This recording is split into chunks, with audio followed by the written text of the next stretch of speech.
All right, we're going to get started here very shortly.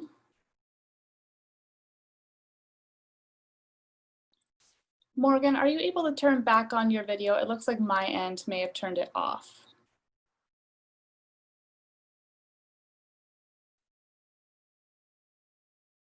Perfect, thank you.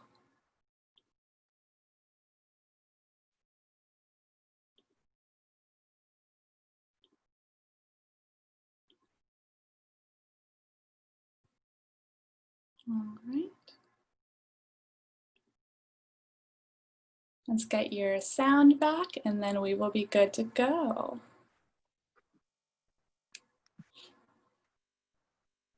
Can you hear me? Yes. Perfect. All right. All right, I feel like these two don't need an introduction, but I will introduce EQUITANA USA's equestrian celebration. While we were all hoping to be at the Kentucky Horse Park later this month, next week in fact, instead we are honoring all of our, or most of our presenters who would have been in Kentucky and you would have gotten the chance to see live with our equestrian celebration, our virtual month-long event. And one of our performers is here today, Morgan Wagner and Endo the Blind. I'm sure you recognize these two. And she's going to lead us through a bit of a demonstration. If you have any questions, feel free to ask them in the chat or the Q&A function.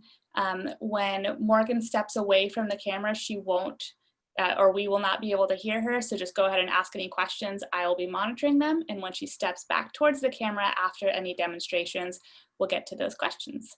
All right. So with that, Morgan, I'm going to let you take it away. Okay.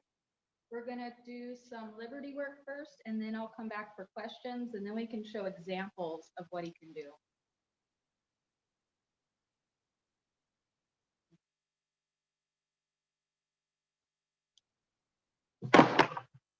Boy, come on.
Boy.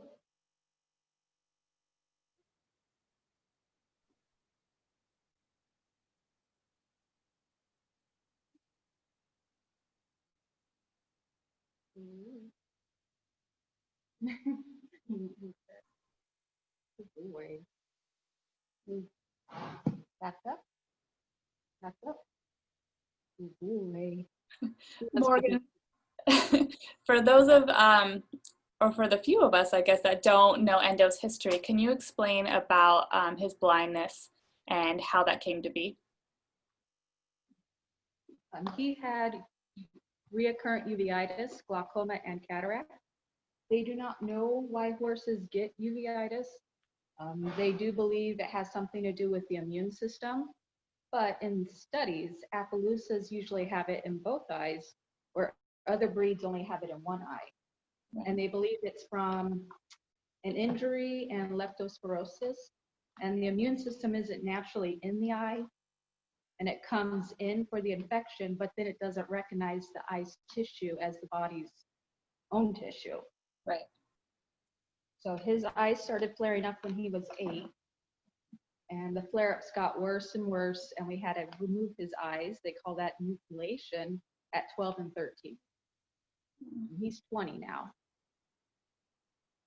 He's looking quite nice for a 20-year-old, let me tell you. Yeah.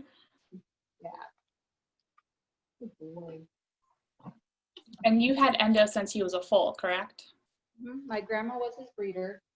Technically, he can be a POA, but he grew too tall, so now he's an Appaloosa. Do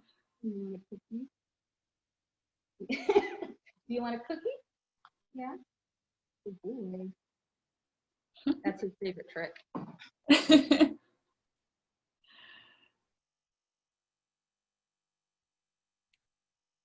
Good boy. Did you guys find questions while I was working, or do we want to start answering questions now? I think we'll continue with the demonstration and then get to a couple questions a little bit later. Okay, we'll do writing then. All righty.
It looks like Janet has asked us a question. She says, do you talk to him the entire time you are working with him? Back up. Yes, probably. I don't do it on purpose. Even when I'm lunging him, you know, loose, I do little clicks so he knows my exact location. And do you actively compete? I believe I've seen you two in working equitation before. Are you still competing? Not this year. Well, that's true. Yeah. No, I'm working on other projects I've been wanting to work on. Anything you want to share with us? Not yet. All right. They're pretty big. Yeah. So I'll say it if it actually happens. I understand. We don't want to jinx anything. Yes. Yeah. Good boy. And did you have a mentor or someone that helped you train him, or did you figure this out on your own? How did that really come about? When my grandma gave me him when he was a little baby, I didn't know how to put a halter on, and neither did he. And she told me where the halters were and to go figure it out. So that's how it's been for us his whole life. I mean, I had to just keep trying things, and whatever worked, great. What didn't, don't do that again. And then when his eyes came out, it was that process all over again. How long did that take? Was there I'm sure there was an adjustment period after his eyes were removed. Did you have to develop an entire new bond and, you know, language between the two of you? He knew a lot of body language cues for Liberty work before going blind. I haven't let him roll for 2 days because he had a bath. He really wants to sneak away and go get his transition.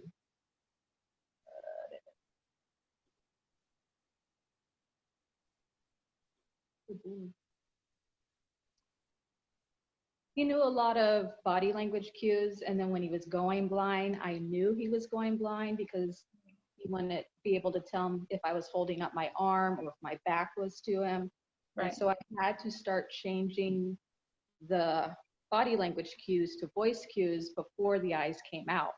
And gotcha. I also started blindfolding him, and to the point of him figuring out how to take it off to practice. But within 30 minutes of waking up from the second surgery, he could see his stall walls. He didn't run into them, and I spent months before that trying to come up with a helmet for him. But he didn't need it. And that's interesting because I've worked with quite a few completely blind horses or partially blind, and they have a hard time feeling a wall in front of them until it actually touches their nose. Right. So he's doing something special. But one problem that I did not think about until we went to no eyes was dizziness. So when we're doing the Liberty circle that we did in the beginning, if I made the circle too small and too fast, he would get dizzy and fall down. Oh, wow. So at first we started with big circles at a walk, and then changing the position of us in the arena, and then getting smaller and smaller, then direction change, get that good, and then go up to a trot, and then up to a canter. Now, if you're trailering him, do you have to do anything special with the motion sickness in that case? No, he doesn't get sick. He likes to, though, have his feet spread out. And so if he's up against a wall, he will fall down. Mm-hmm. So I just make sure to always put him in the middle section. That way he's not up against the wall. Right. That makes sense. And when was your last performance with him? I know it's, you know, been an unusual year, but prior to all this craziness, when was the last time you performed with him?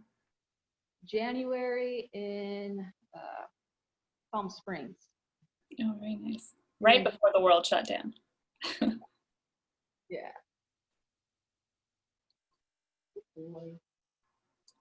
Any recommendations for anyone who is working to develop that bond with their horse that you have, whether or not they have a disability? several people are in awe of the bond that you share with him. So I think we're all a little envious of that. It's just time. Spend time with them, reward them when they do try for you. Mhm. I see a lot of horses get angry because they live in their stalls, come out, they have to do work, and they get put back in. Right. I think the bond, brushing him, feeding him cookies, teaching him silly games, rewarding him when he does try for me, I think that's where it comes from. What kind of games do you play with him? Yeah, games. He likes to play a game where he comes up to me and then runs away and then comes back and runs away. I wouldn't let any other horse do that game. Mhm. He's special. He knows when it's playtime and when it's work time. And then another game we play in the winter time is apple carrot, where I take a bunch of carrot pieces and then a single apple, and I tell him eat apple, and he'll find the apple. And then we switch it around and we do eat carrot. That's pretty cool. He likes that game, but he doesn't like that game. Yeah, I can see that. Lisa has a question. She said, did you try bells or sound on a leader or buddy horse initially? No, for him, I did not make any special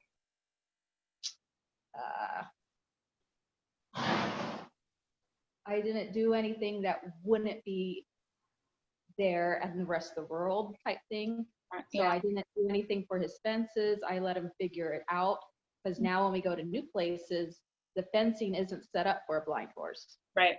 So then now he's able to sense the world without any special, can't think of the word right now. Yeah, he can hear his little Minnie, her footsteps. And that's also how he tells body language of other horses, is listening to their breathing and listening to their footsteps. His pony's over there, that's why he keeps looking over there. Did you have any other special, I don't want to say performances, but tricks you want to show us?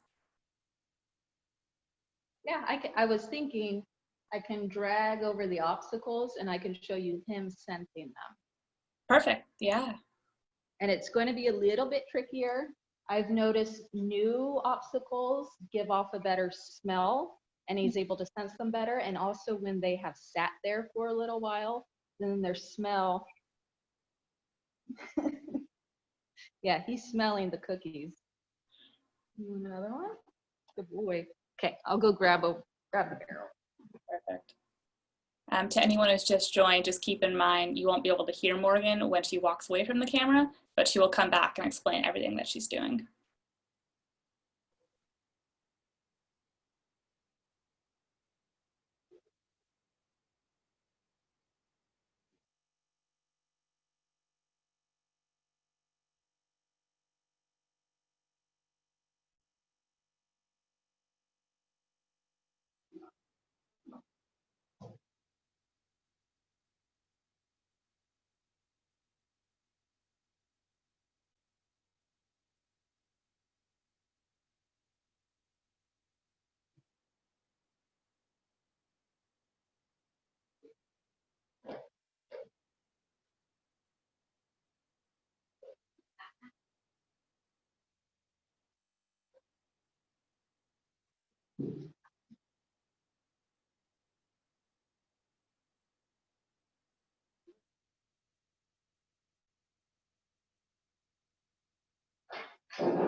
There you go. Good boy.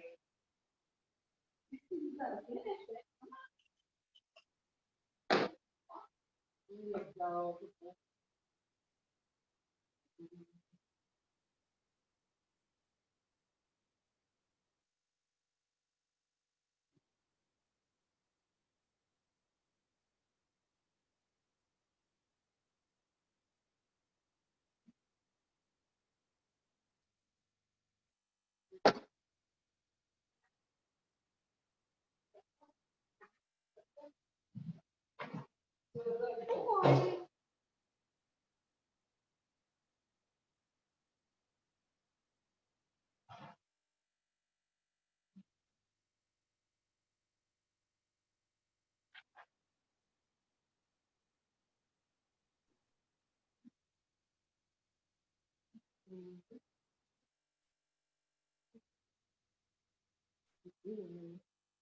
Cookie time.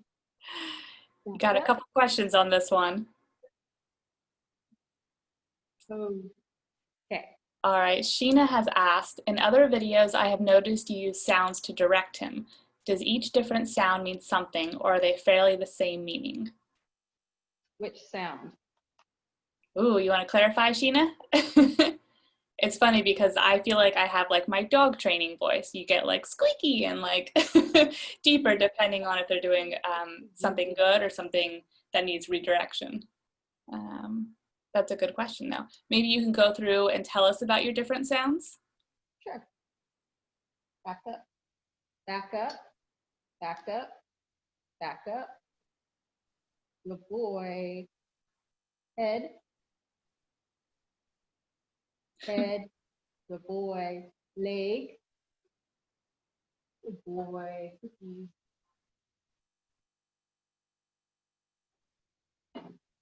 So over means the hind legs, but come over means hind legs, but towards me. So when we do the coming over to the mounting block, I use that. Come over. Come over. Good boy. Good boy. Over. Over. Good boy.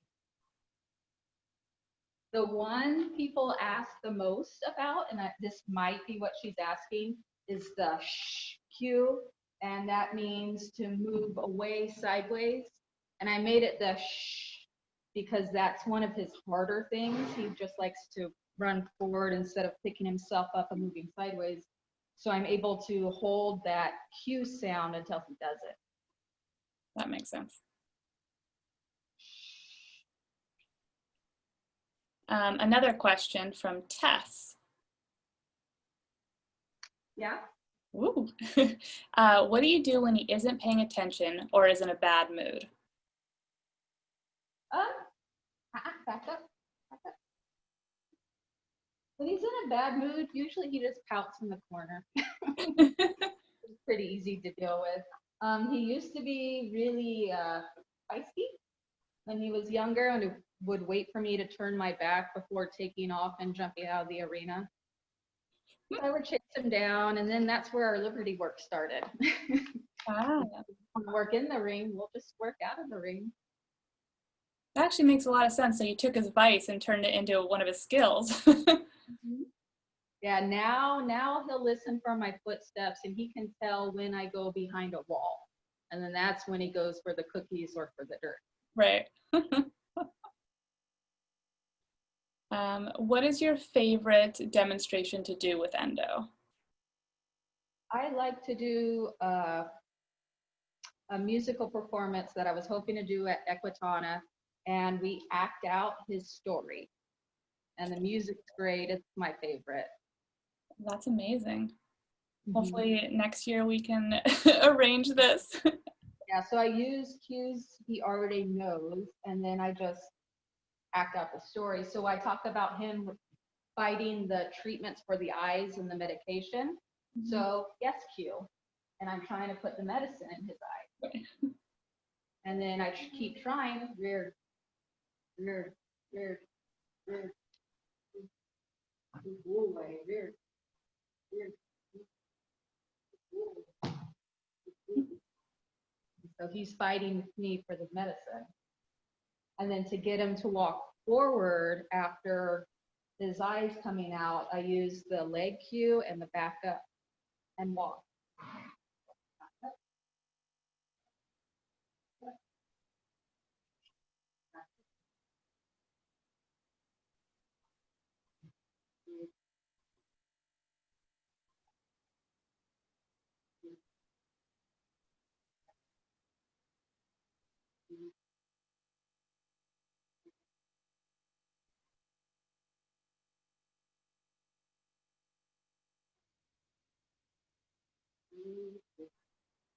And then that leads into this beautiful music, and we do liberty work. That's my favorite one. Well, we're really hoping we can get to see that next October. Ash has asked, I notice you offering a lot of treats. Have you or do you use positive reinforcement to train Endo? When he was younger, I tried to use treats, and he got very ear pinny. So that's actually kind of in the last couple years. I've been using treats more and more, but I don't make it a bribe. I make it a reward. Right. So they're not doing it for the cookie. They're doing it because I asked them to. And I think that plays a big part in their behavior about the treats. Definitely. My stallion, I taught to fight with his lips, and the treat comes to him. He doesn't reach out and grab it. Were there any trainers' methods that you followed specifically? I know you said you kind of taught yourself. Not really. My grandma did have John Lyons, his magazines and training journals, and I did read a couple of them, and I do like how he did things.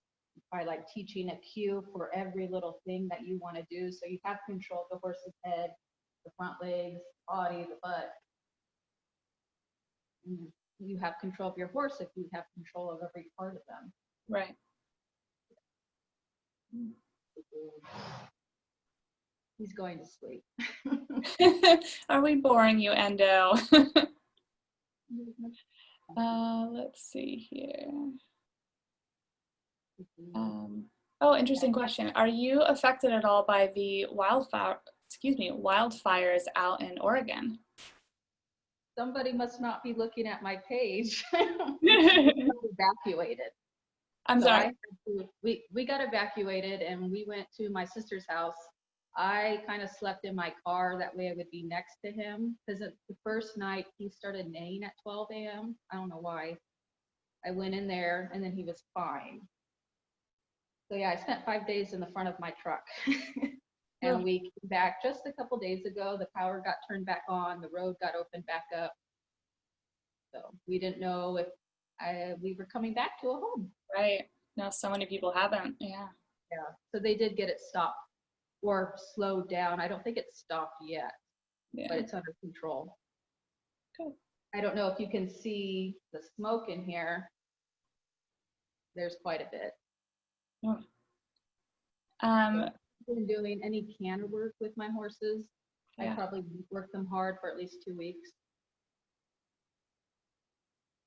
We've had a couple requests to see Cinny.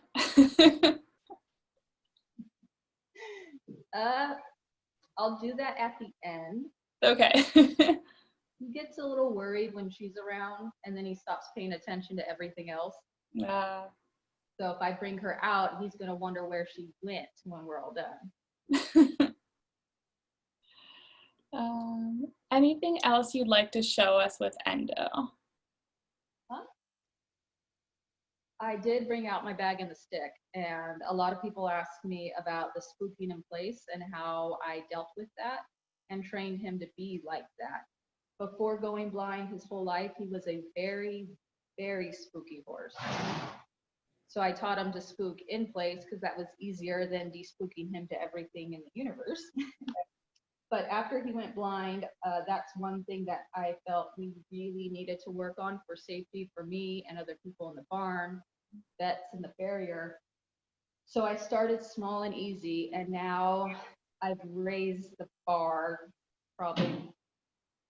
He goes through more than other horses probably ever do, where I test him with sudden noises, and then he stands still, and then that scary thing goes away.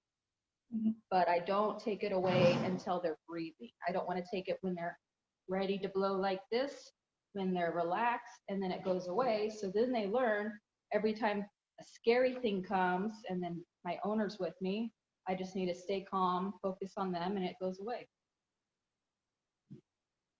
So he doesn't know I pulled this out.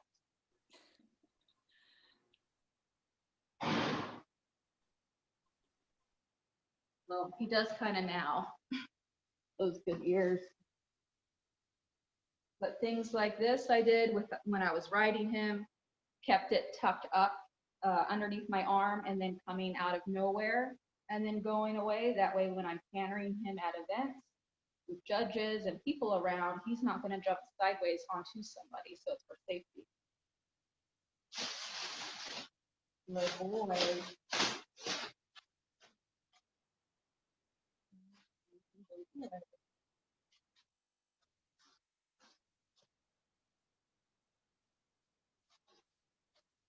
Good boy. Good boy. Good boy. Good boy.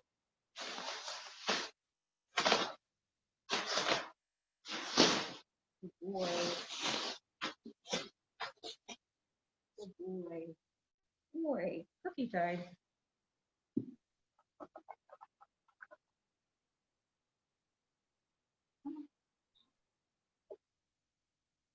Good boy. That's impressive for any horse, let alone one who can't see. Yeah. Sometimes I go get the balloons from the dollar store and he can hear them. And then I put them on poles and then have them work around them too. I come up with all kinds of stuff for him. You never know what he's going to run into. It's a good point. Lisa mentioned something that I think was really interesting here. So you're talking to us on Zoom here, and you're mentioning a lot of his cue words, but he's not acting them out. So do you think it's a tone difference or speed of conversation? Yes. See how I'm getting louder now, and now he's running through everything. The cookies are part of it. So when I talk to him, it's head, head. And then when I'm talking normal with people, he knows he can tune me out because my tone is lower and not as, I don't want to say harsh, but firm.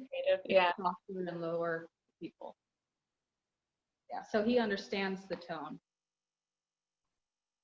Don't you? Heidi just said that head is an amazing cue. So now I'm curious, can you show people how to teach that one? Oh, yeah. You first find out how your horse puts his head down. Some horses will only do it this way. Some horses like the nose, but I would start in a halter or a bridle. And with a lot of, sometimes horses are really stiff and upright and they don't want to put their head down. So I cheat a little and I actually get them to flex right and left, and that always relaxes up here and gets them to stretch down. And then once they have the pressure cue, then I start adding the word. So it would be word first, physical cue. Word first, physical cue. And then cookie. Good boy. Yeah. Good boy. Are there any other, little 2-minute tricks that you can show us? I'm curious what people might be able to do tonight with their horses. So, what would you guess his first word was? That's a good question. Whoa. First word I taught him was eat. And that was because he would rip the line out of my hands. He ran over me. The first 2 years were not good. Back up, back up, back up. So then I taught him to eat on command. Back up, back up, up.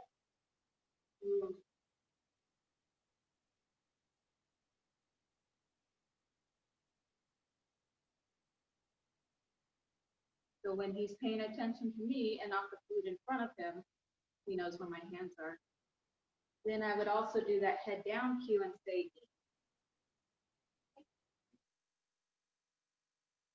eat.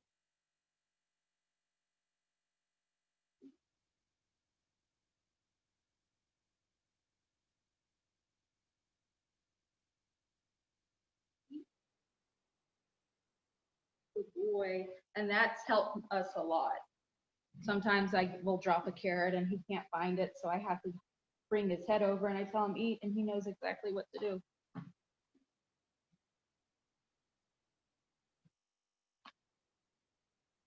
Good boy.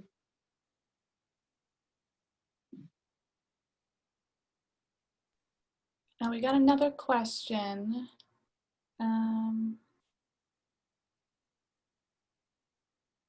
So in regards to a spooky horse, Ash is having a few problems. Her horse is mostly desensitized, but one of our biggest issues is riding with other horses in the arena or on trail, specifically with horses coming up from behind us. Have you had similar experiences, or do you ride with others in the arena? Yes, I would. It's hard to come up with a solution not being able to see it happening.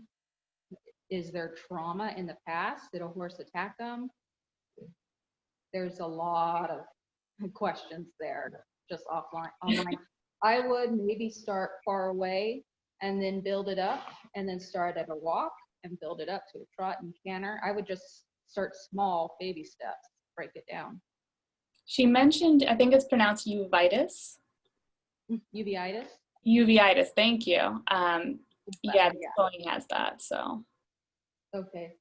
Yeah, I mean, is it also just horses? Or is it like if you did the stick in the bag and it came up behind them, what do they do? So you can also, if you can't do a horse coming up behind them, you could try doing scary things coming up behind them too. That actually might be really good to do. So then I would set up exercises. Here it comes. Good, and goes. He goes, but I wouldn't go on top of him right off the bat. I would just make the sound and then good. And if he were to move, the tricky part is that the thing isn't chasing them, but it also doesn't get away from them when they move. It just follows. And when they think of slowing down, that's when it goes away. Right. Are you a good boy? Another question. Did Endo and Sin's demeanor change given the wildfire situation? If so, how?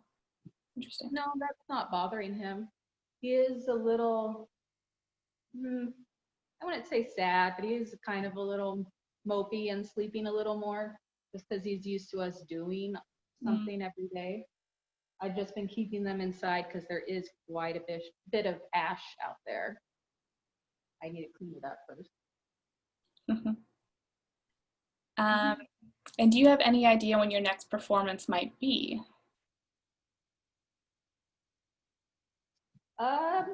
There's maybe 2 in October, late October. Not confirmed yet. Good boy, but that will be in the area in Eugene. Good boy. And of course, if people want to get a hold of you, what is the best way to reach you? Endo's Facebook page. That's usually the only thing I check online. And my phone number if you want to do lessons. If you want to ride Endo, I give lessons. Oh, that's a good one there. You might have lots of requests tonight. He's a very good boy, little kid. He's going to keep doing the yes trick all night. It only took 10 minutes to teach him. And do you offer clinics at all? Yes. Contact me.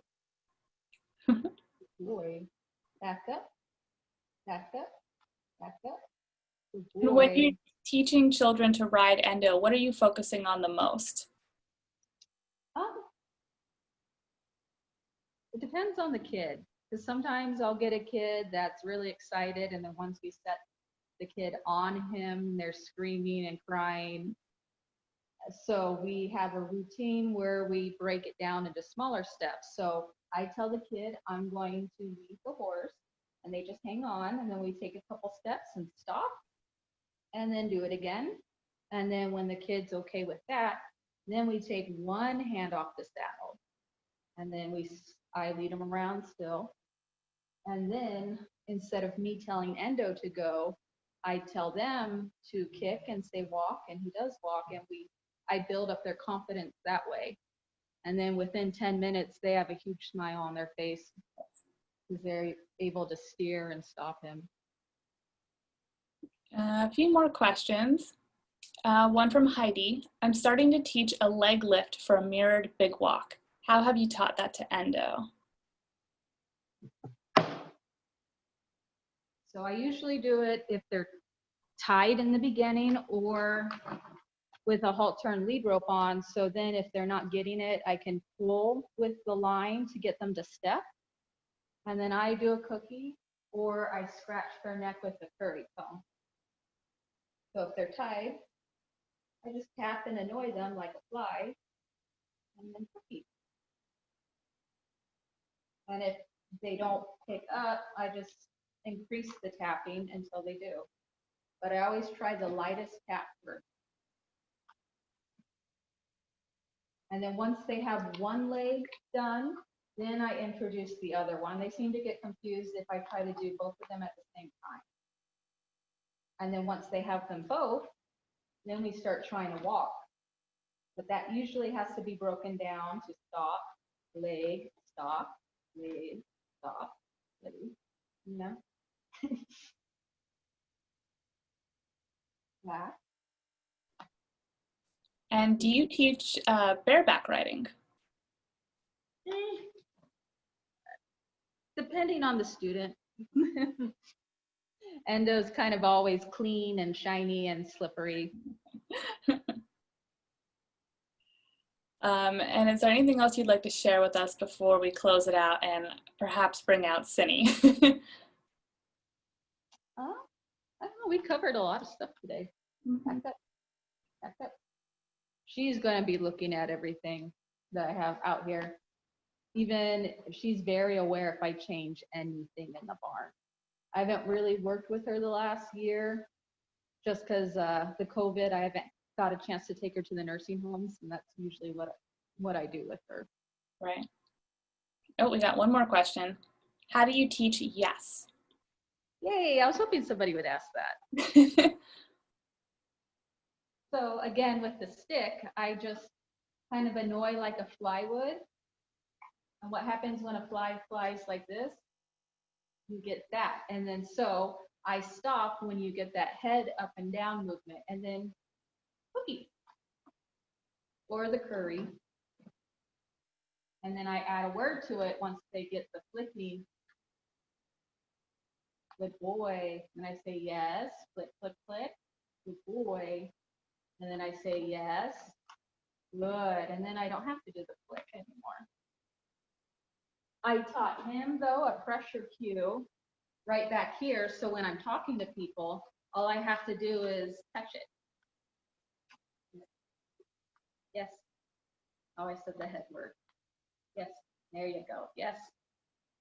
Yes. Yes. And there, good boy. Good boy. You like the fresh bag of cookies. I imagine. Lisa asked, in his pasture time, is he only turned out with Cinnamon, or has he been introduced to other horses? Oh, I turn him out with horses all the time. The problem is he gets possessive over Cinnamon and he will fight the other horses. And he's also the dominant one, so he'll fight them for food too. So it just depends on who I have in the barn. I don't turn him out in a fenced pasture right now. Right now, I've just been letting him loose on the property to eat the grass around. And I've been doing that his whole life. He never leaves the barn. That was actually, though, the other challenge besides spookiness was his barn sourness when he did go blind. He would not eat if I just moved him one stall over for days. Yeah. And what treats are you rewarding him with? I don't know. I'm not getting sponsored. I don't know if I should hold up a These are Endo's favorite cookies. But he likes go wrong. He likes the granola bars too a lot. Usually I have fresh carrots, but because of the smoke, I haven't been going out to go get them. Yeah. So if he's doing that too much, then I tell him another cue to do. He kind of got spoiled during the session. Kitty. Can you guys see the kitty? Yes. She won't go up to my other horses. Endo's the only one who actually tries not to step on her. And sometimes she sleeps on him when it's cold and I have her outside and I'm not home. That's his kitty. Kitty, kitty.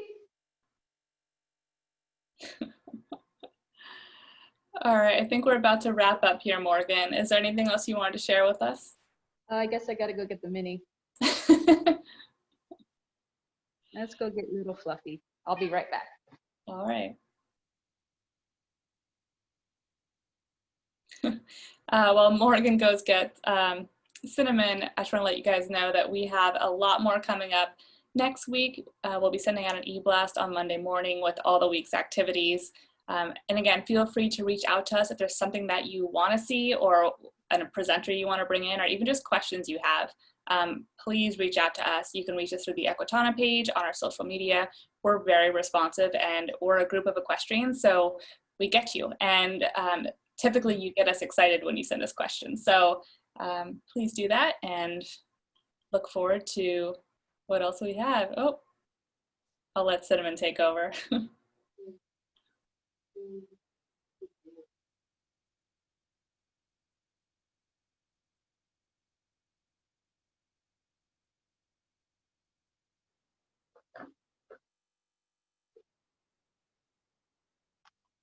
She knows bow too, but she doesn't know how to get her fetlock up very well.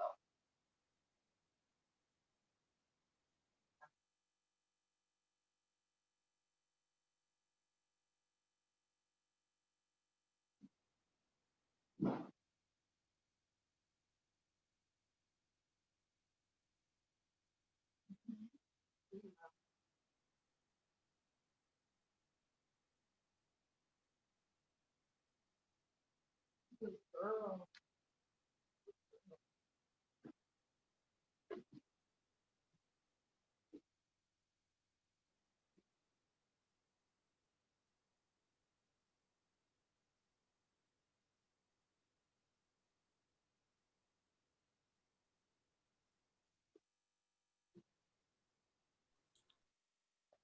Thank you so much, Morgan, for not only sharing Endo with us, but Cindy and Kitty. The whole family is just lovely.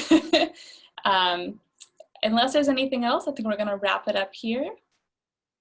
And Morgan, we're sincerely hoping that we can see you next year at EQUITANA USA. We're going to keep our fingers crossed on that one for a special performance.